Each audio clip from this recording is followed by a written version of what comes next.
పాటిస్తుంది. నా వరకు నేను పూర్తిగా నేను చెప్పే నియమాలన్నీ పాటిస్తున్నా. ఆహారంలో మితంగా తింటా, అవసరం కొద్దే తింటా, పౌష్టికాహారమే తింటా, ఇంకొక క్రమశిక్షణతో ఉంటా. అందుకే ఈరోజు ఈ పిల్లల కంటే కూడా హుషారుగా నేను ఆలోచిస్తానే ఉంటాను. రాబోయే 50 సంవత్సరాలకు ఏం కావాలనో ఇప్పుడే ఆలోచించి వీళ్ళ భవిష్యత్తు కోసం నిర్ణయాలు చేసి ఆలోచనలకు నేను ఎప్పుడూ శ్రీకారం చుడతాను. ప్రజల భవిష్యత్తు తప్ప నాకు వేరే ఆలోచన లేదు.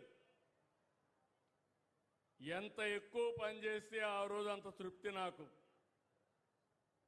ఈ జిల్లాలో పుట్టాను, మీ కళ్ళ ముందర పెరిగాను, అనునిత్యం నేర్చుకున్నాను, ఇప్పుడు కూడా నేర్చుకుంటూనే ఉన్నా.